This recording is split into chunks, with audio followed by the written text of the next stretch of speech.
Bonjour à tous et bienvenue dans cette nouvelle vidéo sur comment ficher son document pour l'oral. Donc je fais ici une petite fiche de chaque document, des 50 documents que je vous propose, pour que vous puissiez aller à l'examen tranquillement, savoir ce qu'il faut mettre dans chaque document. Attention, ce n'est pas une correction parfaite, hein, ça n'a aucun but que je vous fasse une correction, c'est juste des pistes sur ce que vous devez remplir. Donc vous devez remplir la petite fiche que vous retrouvez sur mon site internet, qui est donc la fiche Que dois-je dire pour l'oral. Donc voici cette petite fiche, hein, vous la trouvez sur mon site internet oreobourg.wixit.com tout en haut. Pardon. Hop, ici, fiche de document. Donc il va falloir remplir tout ça.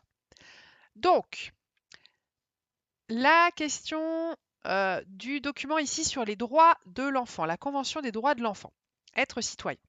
Donc, d'abord on présente, on introduit le document. Qui, quoi ou quand. Alors, qui, ici il n'y a rien. Qui, à la limite, vous pourrez dire oui, c'est la direction des droits de l'enfant ou c'est le vie public qui a publié ce document.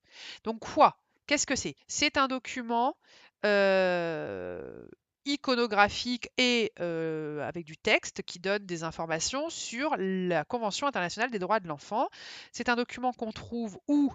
Eh bien sur le site internet viepublique.fr infographie, qui vient du gouvernement, hein, c'est un document officiel qui a été fait quand? En 2019 et ça se passe où? En France. Voilà, vous dites c'est pour. Enfin, non, la direction de la Convention des droits de l'enfant, c'est mondial, excusez-moi. Mais là, c'est un document français qui explique une institution mondiale. La problématique, vous la retrouvez toujours sous le document. Elle est ici. Quels sont les droits, pardon, ici. Quels sont les droits de l'enfant? Donc, vous avez ici votre problématique. Ensuite, on décrit le document. Donc, vous dites qu'est-ce que vous voyez sur le document. Qu'est-ce que je vois? Eh bien, donc je vois des images qui montrent des enfants, différents types d'enfants du monde entier, des garçons, des filles, des blancs, des noirs, des chocolats, des jaunes, ce que vous voulez, tous les types d'enfants du monde, des petits, des grands, des petites têtes, des grosses têtes, des roux, des bruns, des lunettes, pas de lunettes, voilà. Le but, c'est de montrer la diversité. Donc, on vous explique simplement ce que c'est.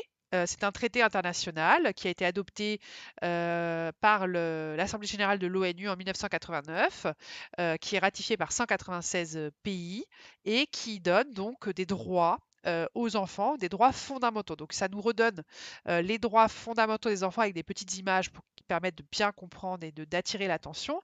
Donc ils ont le droit à l'identité, c'est-à-dire qu'il faut les déclarer à la naissance. Ils ont le droit d'avoir une nationalité, de connaître leurs parents. Ils ont un droit d'accès à la santé, droit d'accès à l'éducation, droit à la protection, c'est-à-dire ils ont droit de ne pas qu'on les fasse pas travailler à l'âge de 7 ans, qu'on ne les fasse pas, qu'on les transforme pas en prostituées à l'âge de 10 ans ou 12 ans, qu'ils soient protégés de la drogue, etc. D'accord? Et puis le droit à la participation, à la liberté d'expression, le droit d'être entendu, le droit de pouvoir porter plainte dans des procédures judiciaires si on porte atteinte à leur liberté. Voilà, ça c'est votre description. D'accord? Ensuite, vous avez l'analyse. Donc pour l'analyse, il faut bien sûr regarder les vidéos que je vous ai mises en lien qui vont vous expliquer vraiment ce que c'est et qui vont vous donner des exemples précis. Donc dans l'analyse, c'est là qu'il faut montrer que vous avez des connaissances de cours réellement sur ce thème, sur les droits de l'enfant. Montrer qu'il y a des pays dans lesquels c'est pas encore complètement accessible, hein. Par exemple, le droit à l'éducation. Il y a des pays où c'est compliqué d'aller à l'école. Il y a des pays dans lesquels les petites filles ne peuvent pas aller à l'école. Donc, il faut vous renseigner sur ça. Le droit à la santé, c'est pareil, hein. Le droit à la santé, je vous avais expliqué. Moi, par exemple, je parraine un petit garçon en Chine. Le premier médecin, s'il tombe malade, il est à 2 heures de marche. Est-ce qu'on peut estimer que cet enfant, ce droit-là à la santé, il est respecté pour lui? Vous voyez? Donc voilà, vous pouvez, dans ce chapitre analyse, vraiment, vous regardez toutes les vidéos, vous remplissez avec les informations et vous donnez des exemples précis. Donc ça demande du travail, hein, cette préparation de l'histoire-géographie. Vous ne pouvez pas juste aller avec un document et faire de la paraphrase. Ce que j'ai fait avant, dans la description, j'ai dit ce qu'il y avait dans le document. Vous devez apporter une analyse, c'est-à-dire des connaissances vraiment. Le droit à l'identité, la déclaration à la naissance, c'est pas le cas dans tous les pays. Il y a des pays encore aujourd'hui où les enfants sont pas déclarés ou sont déclarés bien trop tard.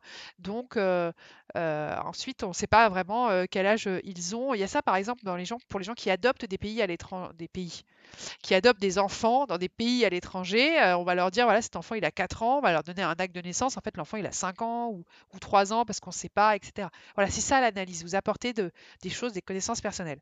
Ensuite, esprit critique. Qu'est-ce que ne dit pas ce document? Et bien justement, ce document ne dit pas qu'il y a beaucoup d'endroits encore aujourd'hui où ces droits ne sont pas respectés, qu'il faut défendre à tout prix les droits des enfants le mieux possible, qu'il existe des institutions qui défendent les droits des enfants, notamment à l'ONU, hein, l'institution,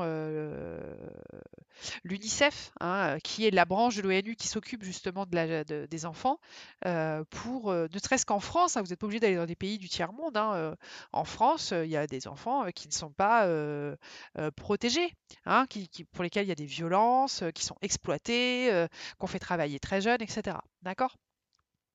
Donc voilà pour l'esprit critique. Et après, vous faites la conclusion. Nous avons donc vu que les droits de l'enfant ont été inspirés de la Déclaration des droits de l'homme et citoyen et ont été faits par l'ONU en 1989, qu'ils ont été ratifiés par 196 États, voilà, mais que ces droits sont encore à conquérir dans certaines régions, voilà, certains endroits du monde.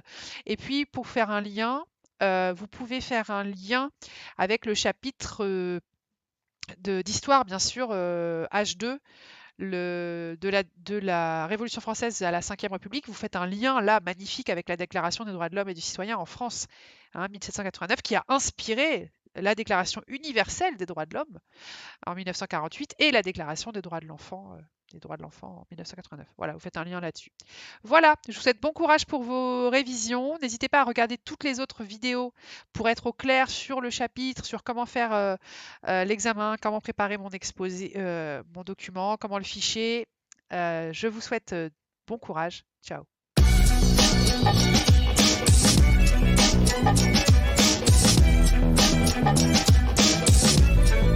Thank you.